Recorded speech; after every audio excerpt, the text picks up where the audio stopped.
Desde 2022, o Colégio Estadual Tenente Otávio Pinheiro Intercultural Brasil-Rússia, também conhecido como CETOP, em Belford Roxo, no Rio de Janeiro, é a única escola da rede pública no Brasil a ofertar ensino de russo aos seus alunos do ensino médio. Para a implementação desse idioma à realidade brasileira, a escola tem o apoio da UFRJ e da Universidade Russa RUDN. A instituição também conta com a professora Luciana Viana, formada em russo pela UFRJ.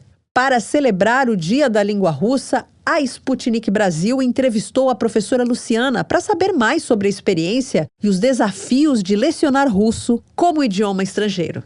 A experiência está sendo muito válida.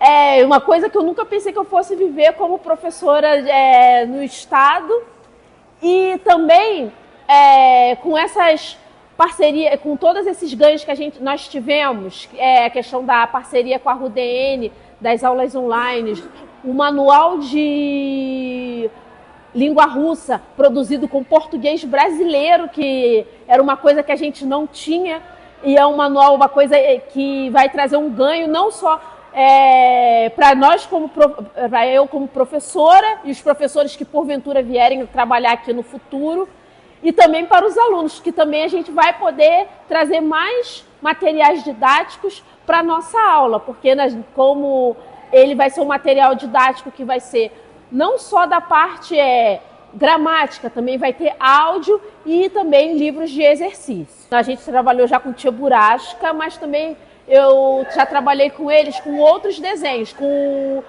o Malcharik, que é uma outra forma do desenho é uma ramificação do desenho do Smisharik, que é como se fossem os personagens do Smisharik pequenos. Aí eu apresentei esse desenho para eles, eles fizeram alguns comentários a respeito do desenho, e também a gente trabalhou com o Masha e o Urso, mas também com o terceiro ano a gente está trabalhando também com atividades com filmes russos, mas trabalhando não só com filmes mais antigos, mas também com obras mais contemporâneas, para também atrair a atenção deles.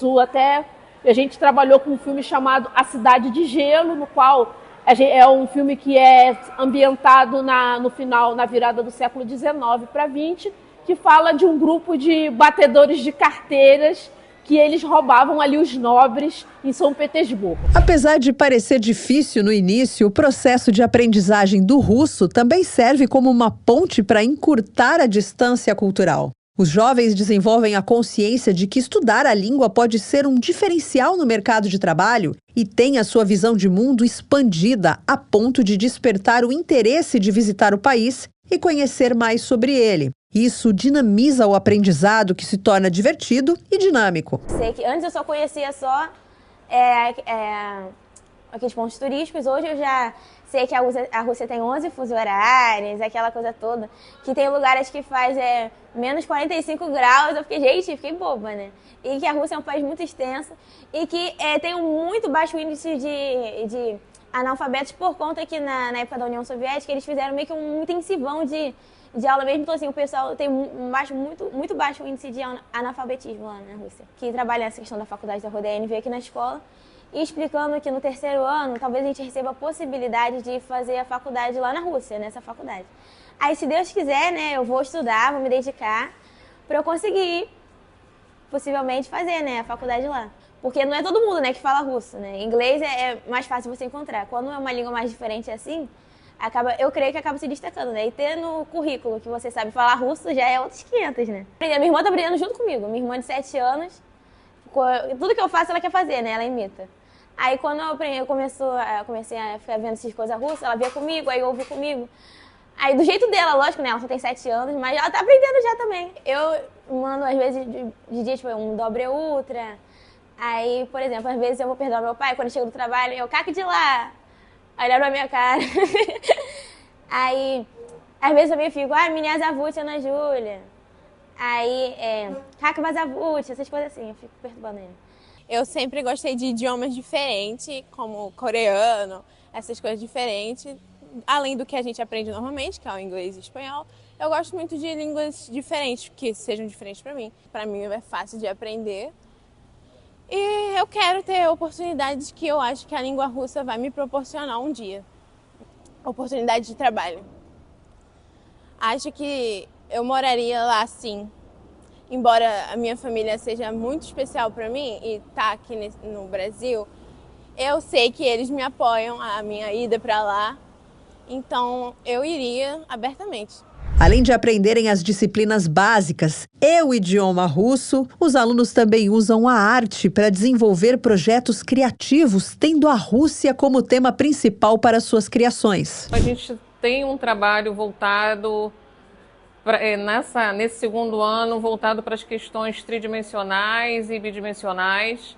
São vários estudos que eles acabam realizando, maquete, sobre o contexto da Rússia, e ao mesmo tempo a gente fala sobre as questões do Brasil, sempre fazendo esse comparativo, até mesmo porque para ter um aproveitamento e que eles possam ter um interesse sobre o que a gente está fazendo.